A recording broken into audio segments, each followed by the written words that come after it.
Prosternés, nous confessons,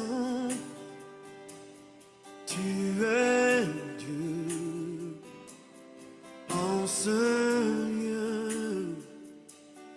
Prosternés, nous confessons, tu es Dieu en ce lieu. Prosternés, nous confessons, tu es Dieu en ce lieu. Prosternés, nous confessons, tu es Dieu en ce lieu.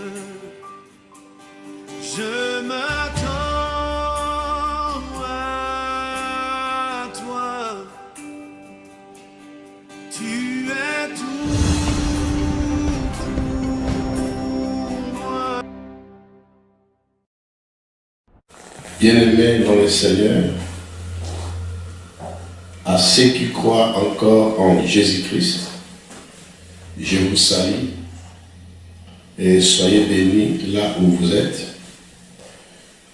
Aujourd'hui, j'ai le plaisir de partager quelque chose avec vous. Mais avant cela, j'aimerais d'abord me présenter. Je suis votre humble serviteur, le pasteur Oscar Jean Lomoto. Je vis en Allemagne. Je suis marié à maman Hortense Lomboto, et Dieu nous a bénis avec 5 enfants, 2 filles et 3 garçons. Alors aujourd'hui, je suis devant vous pour vous présenter quelque chose, parce que ça fait depuis 25 ans que je sers Dieu. Bon, moi, le détail ne m'intéresse pas, mais je sais que je suis dans le corps du Christ. J'ai travaillé au pays, au Congo, Kinshasa, pendant quelques années. J'ai travaillé en Allemagne pendant quelques années. Et tout cela sous l'autorité des hommes de Dieu. Et en 2016, le Seigneur m'a donné une mission particulière que je ne peux pas exercer seul, évidemment. Je vais exercer avec mes bien-aimés. Alors, j'aimerais présenter cette mission aujourd'hui parce que ça coïncide avec les jours de l'inauguration de cette mission, le 30 juin 2018. Alors, la mission que le Seigneur nous a confiée, c'est une mission chrétienne, réconciliation mondiale. C'est cette mission. Je sais que les gens vont se poser beaucoup de questions. Pourquoi réconciliation mondiale? Bien aimé, ça concerne plus les croyants. Je n'aime pas dire les chrétiens.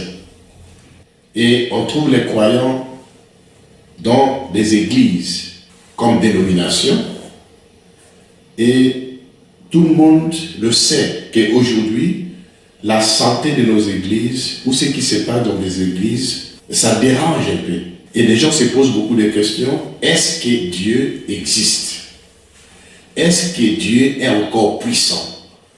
Est-ce que Dieu travaille encore comme il travaillait avant? Bien aimé, je peux vous assurer que Dieu existe.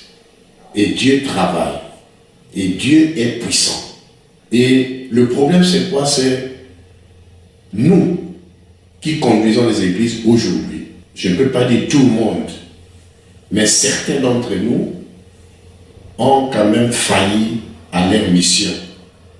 Quelle mission? La mission de gagner des âmes. pour le Seigneur. Parce que la mission que Jésus nous a confiée, ce n'est pas pour gagner les chrétiens ou bien pour former les chrétiens, mais pour faire ou pour former des disciples pour le Seigneur. Bien aimé, il y a une différence entre chrétiens et disciples. Parce que dans la vision de Dieu, dans la vision de Jésus, en Matthieu 28, il a dit, allez dans toutes les nations, faites-les les disciples, enseignez-les et baptisez-les au nom du Père, du Fils et du Saint-Esprit. Donc vous comprenez que devenir disciple, ce n'est pas devenir chrétien. Puisque dans sa vision, Jésus voulait gagner toutes les nations après avoir accompli sa mission pour le peuple d'Israël. Jésus avait élargi sa mission à tout le monde, toutes les nations. Et c'est ce qu'il avait dit, que allez dans toutes les nations. Faites-les les disciples. Un disciple suit son maître. Mais ce que nous voyons aujourd'hui, nous n'avons pas formé des disciples, mais nous avons formé des chrétiens. Or, un chrétien pour moi, c'est une dénomination qui nous différencie, par exemple avec les musulmans, par exemple avec je ne sais pas moi, les autres églises, les branhamistes, les hindouismes, les bouddhismes. Mais Jésus ne voulait pas former des religieux, mais Jésus voulait qu'on forme les disciples à travers tout le monde entier, toutes les nations. Et bien aimé, le chèque qu'on voit aujourd'hui dans les églises, cet échec est dû parce que nous, serviteurs de Dieu, et nos aînés de la foi, serviteurs, pour ne pas dire tout le monde, nous n'avons pas accompli notre mission de faire des disciples. Parce que là où il y a des disciples, il y a le même esprit, il y a la même foi, il y a les mêmes pensées, et il n'y aura pas de désordre, il n'y aura pas de discorde. Et s'il y a des discordes, c'est parce qu'il n'y a pas de disciples. On ne fait pas comme lui. Et aujourd'hui, nous sommes à l'époque d'évaluation. Mais ce n'est pas la première fois qu'on puisse faire l'évaluation, ou bien que Jésus puisse faire l'évaluation.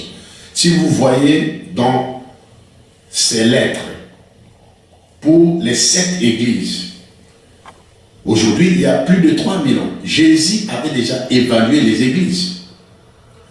Et Jésus n'était pas content des églises. Jésus n'était pas content de ce qui s'est passé dans les églises. C'est pour cela que Jésus a fait l'évaluation et il a demandé aux gens carrément de se repentir. Alors, notre mission, c'est quoi? C'est de sensibiliser les chrétiens, soi-disant, de sensibiliser les églises, pour que les chrétiens, aujourd'hui, deviennent effectivement les disciples. Quitter le christianisme ou d'être chrétien, de passer à devenir disciple. Et je mets un peu dit quelque chose dans la Bible pour essayer d'illustrer ce que je suis en train de parler. Voilà, Apocalypse 2. Jésus s'adresse, c'est la première lettre de Jésus à l'église d'Éphèse. Apocalypse 2, à partir du verset 1, je lis au nom de Jésus.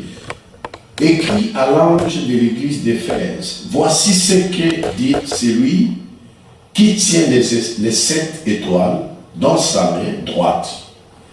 Celui qui marche au milieu des 7 chandeliers d'or. Je connais tes œuvres, ton travail et ta persévérance. Je sais que tu ne peux supporter les méchants, que tu as éprouvé ceux qui se disent apôtres et qui ne le sont pas, et que tu les as trouvés menteurs, que tu as de la persévérance, que tu as souffert à cause de mon nom, et que tu n'étais point lassé. Mais, ce que je contre toi, bien aimé, tu verras qu'ici, Jésus a apprécié le travail de l'Église. Il a vraiment apprécié. Mais à la fin, au verset 4, ou à partir du verset 4, mais ce que j'ai contre toi, c'est que tu as abandonné ton premier amour. Souviens-toi donc d'où tu es tombé. Réponds-toi et pratique le premier œuvre. Sinon, je viendrai à toi et j'ôterai ton chandelier de sa place, à moins que tu ne te répandes. Bien-aimé, ça c'est il y a 2000 ans aujourd'hui. Bon, imaginez-vous si Jésus revient encore maintenant pour évaluer ce qui se passe dans nos églises actuellement. Quel est l'état de lieu de nos églises actuelles?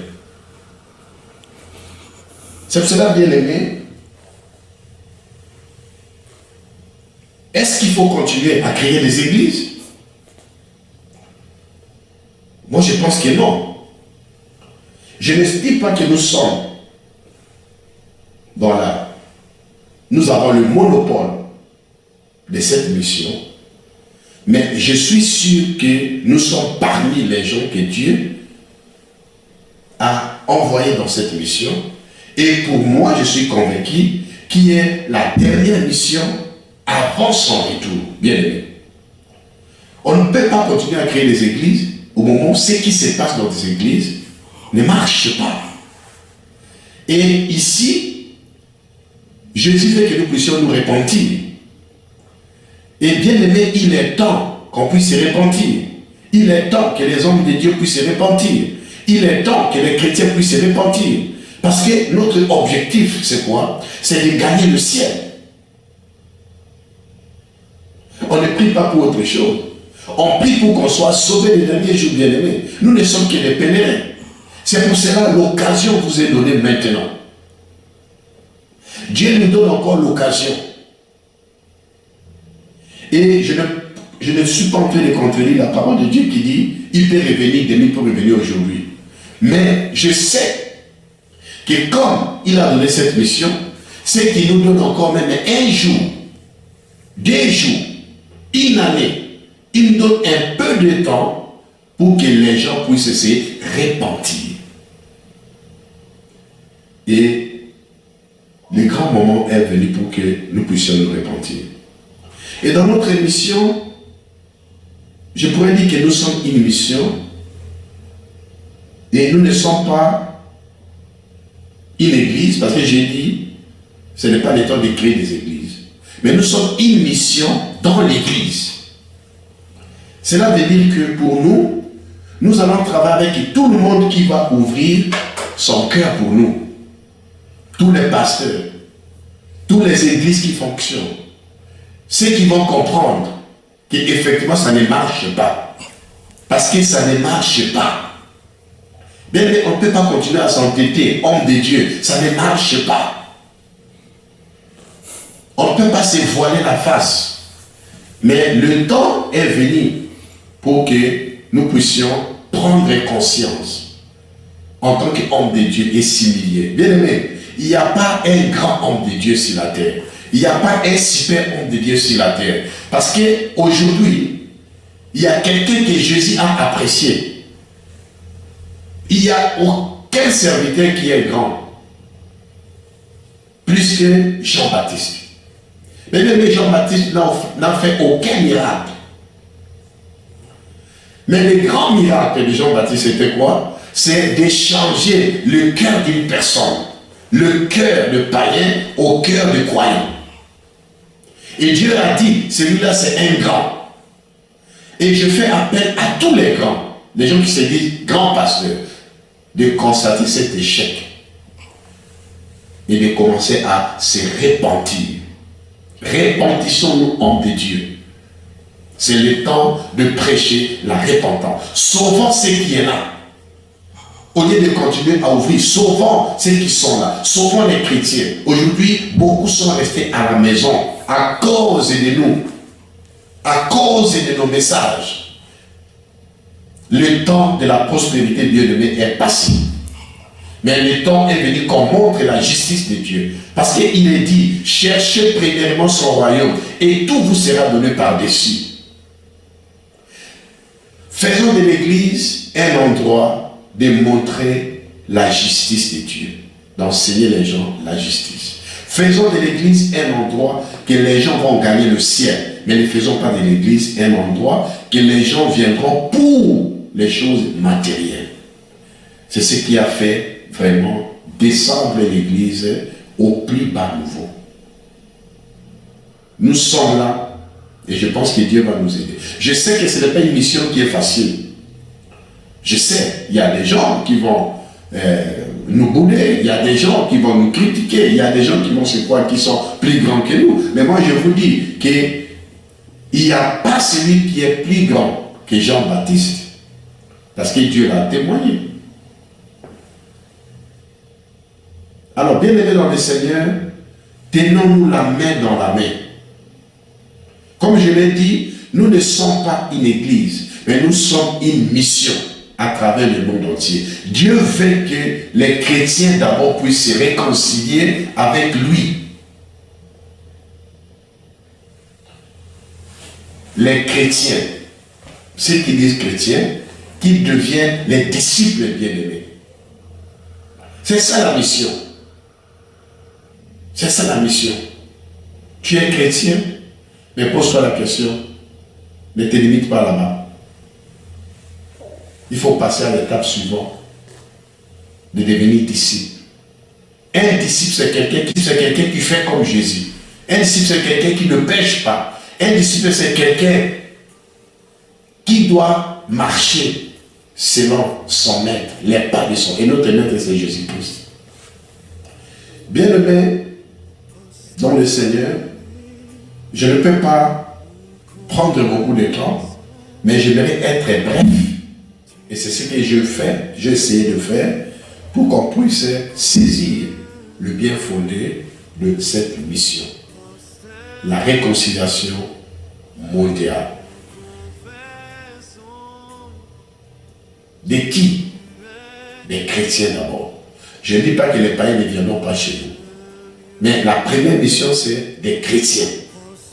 Les gens qui sont à l'église, les gens qui prient. Dieu veut que vous puissiez vous réconcilier avec lui. En vous repentissant, ceux qui sont dans l'église. Le temps est venu qu'on puisse se repentir. Je ne peux pas lire toutes les 7 lettres. Mais vous, si vous lisez toutes les lettres, vous allez comprendre le bien fondé de notre mission. C'est là-bas que Dieu nous appelle. Je bénis le Seigneur pour ces moments merveilleux. Je bénis le Seigneur pour vos soutiens, vos prières. Je bénis le Seigneur pour vos contributions. Si vous voulez nous contacter, nous sommes là.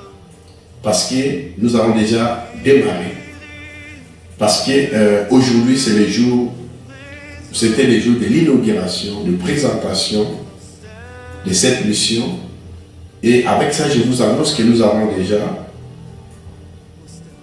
une mission aussi au niveau de la Belgique, la même mission, qui va s'ouvrir bientôt. Et je pense que le Seigneur va nous aider. Et avec ça, pour la Belgique, vous allez découvrir votre serviteur, le pasteur José Ekofo, qui sera à votre service pour essayer de envoyer le message de Dieu et la mission actuelle de Dieu, la mission présente de Dieu.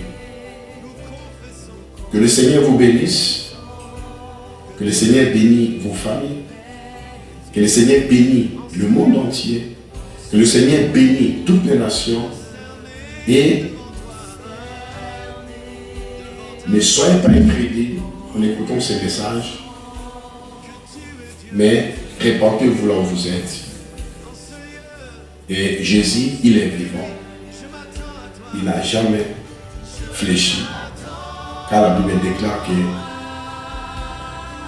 qu'il est puissant, il est éternel et il n'est pas seul jamais. Il vous tend la main parce qu'aujourd'hui, il est compatissant.